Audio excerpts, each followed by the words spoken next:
ఎప్పుడైనా ఆలోచించారా? టెలిస్కోపులు, శాటిలైట్లు ఇలాంటివేమీ లేని కాలంలో మన పూర్వీకులు ఆకాశంలో ఉన్న రహస్యాల్ని ఎలా తెలుసుకున్నారని? అద్భుతం కదూ! వాళ్ళు చేసిందేంటో తెలుసా? కేవలం రాళ్లను ఉపయోగించి, అవును రాళ్లతోనే విశ్వానికే ఒక గడియారాన్ని నిర్మించారు. ఈరోజు మనం సరిగ్గా ఆ అద్భుతమైన కథ గురించే తెలుసుకోబోతున్నాం.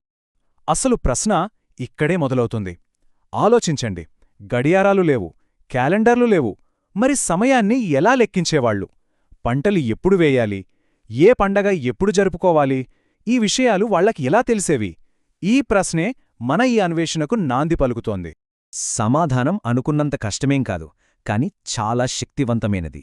వాళ్లు చేసింది సింపుల్. పైకి చూశారు, ఆకాశాన్ని గమనించారు. అంతేకాదు, ఆ ఆకాశాన్ని అర్థం చేసుకోవడానికి, దాని లయను పట్టుకోవడానికి వాళ్లు నిర్మించడం మొదలుపెట్టారు. ఈ చిన్న ఆలోచనే మన ఈ అద్భుతమైన ప్రయాణానికి పునాది.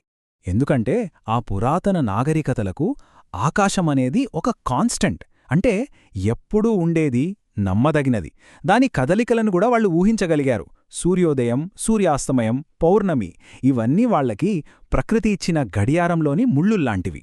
అంటే ఆకాశాన్ని చదవడమనేది వాళ్లకు టైంపాస్ కాదు, అదే వాళ్ల జీవితం, వాళ్ల జీవనాధారం. ఎందుకంటే సరైన టైంలో పంట నాటడం దగ్గర్నుంచి పండగలు ఎప్పుడు జరుపుకోవాలి అనే అంతవరకు ప్రతి ఒక్కటీ ఆకాశమే చెప్పేది.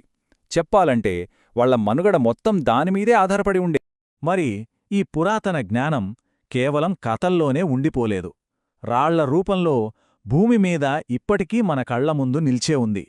సో ఇప్పుడు మనం ఏం చేద్దామంటే, ప్రపంచవ్యాప్తంగా ఉన్న అలాంటి 3 అద్భుతమైన ప్రదేశాలకు ఒక చిన్న ప్రయాణం చేద్దాం. ఎక్కడికైతే రాయి నక్షత్రాల కాంతితో మాట్లాడిందో ఆ ప్రదేశాలకు.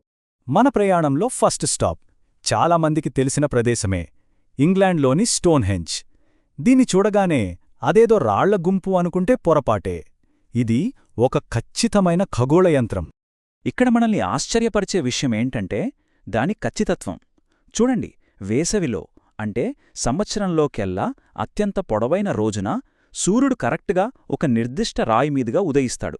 అలాగే శీతాకాలంలో అంటే అత్యంత చిన్న రోజున సరిగ్గా దానికి ఎదురుగా ఉన్న రాళ్ల మధ్య అస్తమిస్తాడు. ఇది యాదృచ్ఛికంగా జరిగింది కాదు, ఇదొక పక్కా ప్లానింగ్తో కట్టిన నిర్మాణం. ఇంతటి ఖచ్చిత్వం ఒక్క తరంలో అయ్యే పని కాదు కదా. దీని వెనక 100 సంవత్సరాల పరిశీలన ఉంది. ఒక తరం చూసి, నేర్చుకొని ఆ జ్ఞానాన్ని మరో తరానికి అందించింది. ఇది మానవ సహనానికి, వాళ్ల మేధస్సుకు ఒక గొప్ప నిదర్శనం. సరే, ఇంగ్లండ్ నుంచి ఇప్పుడు మనం అట్లాంటిక్ మహాసముద్రాన్ని దాటి మెక్సికో వెళ్దాం, చిచెన్ ఇట్జాకి. ఇక్కడ కూడా సూర్యుడొక మ్యాజిక్ చేస్తాడు. ఎప్పుడంటే విషువత్ రోజున, అంటే పగలు రాత్రి సమానంగా ఉండే రోజున ఒక అద్భుతం జరుగుతుంది. ఒక్కసారి ఊహించుకోండి, సంవత్సరానికి కేవలం 2 సార్లు మాత్రమే ఈక్వినాక్స్ రోజుల్లో సూర్యుడు అస్తమిస్తున్నప్పుడు ఆ ఎల్ కాస్టలో పిరమిడ్ మెట్లమీద త్రిభుజాకారంలో నీడలు పడతాయి.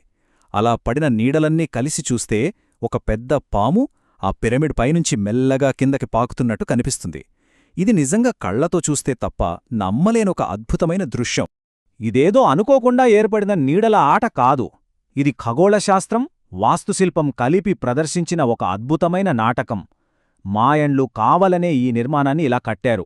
ఇది వాళ్ల ఖగోళ జ్ఞానానికి, ఇంజనీరింగ్ స్కిల్స్కి ఒక గొప్ప నిదర్శనం. ఓకే, మన ప్రయాణంలో చివరి స్టాప్ కంబోడియాలోని అంకోర్ వాట్. ఇది ప్రపంచంలోనే అతిపెద్ద మతపరమైన కట్టడమని మనందరికీ తెలుసు. కాని ఆ భారీ గోడల వెనుక ఒక లోతైన రహస్యం దాగుంది. అదేంటంటే ఇది కేవలం ఒక దేవాలయం మాత్రమే కాదు. నిజానికి అంకోర్ వాట్ నిర్మాణం మొత్తం ఒక పెద్ద కాంప్లెక్స్ క్యాలెండర్లాగా పనిచేస్తోంది. దాని గోడలు, టవర్లు, కారిడార్లు ఇవేవీ కేవలం అందం కోసం కట్టినవి కావు. అవి సౌర సంవత్సరాన్ని, ఇంకా చంద్రుడి సైకిల్స్ని కూడా ట్రాక్ చేయడానికి పర్ఫెక్ట్గా అమర్చబడ్డాయి. అంటే మొత్తం ఖగోళ డేటాని వాళ్లు బిల్డింగ్లోకే ఎన్కోడ్ చేశారన్నమాట. అందుకే అంకోర్ వాట్ ఒక అద్భుతం. ఎందుకంటే అది ఒకే సమయంలో భగవంతుడికి అంకితం చేసిన పవిత్ర స్థలం, అదే సమయంలో సమయాన్ని కొలిచే ఒక అత్యంత సంక్లిష్టమైన సైంటిఫిక్ పరికరం కూడా. సరే, మనమిప్పుడు 3 వేర్వేరు ప్రదేశాలు చూశాం కదా, Stonehenge, Chichen Itza, Angkor what. ఈ మూడింటిని కలిపి చూస్తే ఒక కామన్ పాయింట్ కనిపిస్తుంది. అసలీ నిర్మాణాలు ఎందుకు కట్టారు? దీని వెనకున్న అసలు ఉద్దేశమేంటి? ఇప్పుడు దాన్ని అర్థం చేసుకుందాం. ఈ పురాతన రహస్యాలను బయటికి తీసే ఈ ఆధునిక శాస్త్ర విభాగాన్ని ఆర్కియో ఆస్ట్రానమీ అంటారు. సింపుల్గా చెప్పాలంటే ఇది ఆర్కియాలజీ అంటే పురావస్తు శాస్త్రం, ఇంకా ఆస్ట్రానమీ అంటే ఖగోళ శాస్త్రం, ఈ రెండింటి కలయిక. ఈ ఫీల్డ్ వల్లే మనం ఈ నిర్మాణాల అసలు ఉద్దేశాన్ని తెలుసుకోగలుగుతున్నాం. అయితే ఇక్కడ మనం గుర్తుపెట్టుకోవాల్సిన ఒక ముఖ్యమైన విషయముంది. ఆ పురాతన ప్రజలకు మనలాగా సైన్స్ వేరు, మతం వేరు అనే తేడా లేదు. వాళ్లకి ఆకాశంలో కనిపించే సూర్యుడు ఒక దేవుడు. అదే సమయంలో వాళ్ల గడియారం కూడా. వాళ్ల దృష్టిలో రెండూ ఒకటే.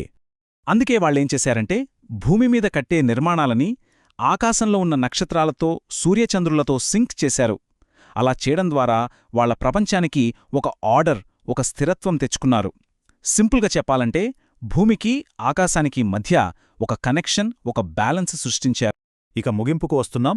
ఈ సందర్భంగా ఆ పురాతన ప్రజల గురించి మనలో చాలామందికి ఉండే ఒక అపోహను తొలగించుకోవాలి. వాళ్లని తరచుగా ఆదిమవాసులుగా, అంతగా జ్ఞానం లేనివాళ్లుగా అనుకుంటూ ఉంటాం. కాని నిజం దానికి పూర్తి భిన్నం. వాళ్లేమి అంచనాలు వేసే ఆదిమవాసులు కాదు. వాళ్లు ఏదో అనాగరికులుగా, యాదృచ్ఛికంగా రాళ్లని పేర్చలేదు. వాళ్లు చేసిన ప్రతి పని వెనుక ఒక క్లియర్ పర్పస్, లోతైన పరిశీలన, ఇంకా తరతరాల జ్ఞానం దాగి ఉన్నాయి. నిజానికి వాళ్లు ఆకాశాన్ని రాళ్లల్లోకి ఎన్కోడ్ చేసిన గొప్ప పరిశీలకులు. మనం వాళ్లని ఒక పద్ధతి ప్రకారం పనిచేసే సైంటిస్టులుగా, ఇంజనీర్లుగా చూడాలి. ఎందుకంటే వాళ్లు తరతరాలుగా ఆకాశాన్ని గమనించి, కాంప్లెక్స్ లెక్కలు వేసి, వాళ్ల జ్ఞానం ఎప్పటికీ నిలిచిపోయేలా దాన్ని రాళ్లలో భద్రపరిచారు. సో ఫైనల్గా చూస్తే ఈ నిర్మాణాలు కేవలం రాతి కట్టడాలు కావు. ఇవి వాళ్ల సైంటిఫిక్ డిజైన్కి తిరుగులేని ప్రూఫ్. ఇవి మతపరమైన క్యాలెండర్లుగా పనిచేశాయి, ఖగోళాన్ని పరిశీలించే టూల్స్గా పనిచేశాయి. అన్నిటికన్నా ముఖ్యంగా ఇది ఏదో ఒక్క ప్రాంతానికో, ఒక్క సంస్కృతికో సంబంధించిన విషయం కాదు. ఇదొక గ్లోబల్ హ్యూమన్ ఎఫర్ట్. మనం ఇన్ని విషయాలు తెలుసుకున్నాం కదా, కాని ఈ రాళ్లల్లో ఇంకా ఎన్నో రహస్యాలు దాగి ఉన్నాయి. భవిష్యత్తులో ఈ నిశ్శబ్ద సాక్షులు మనకు ఇంకేం కథలు చెబుతాయో.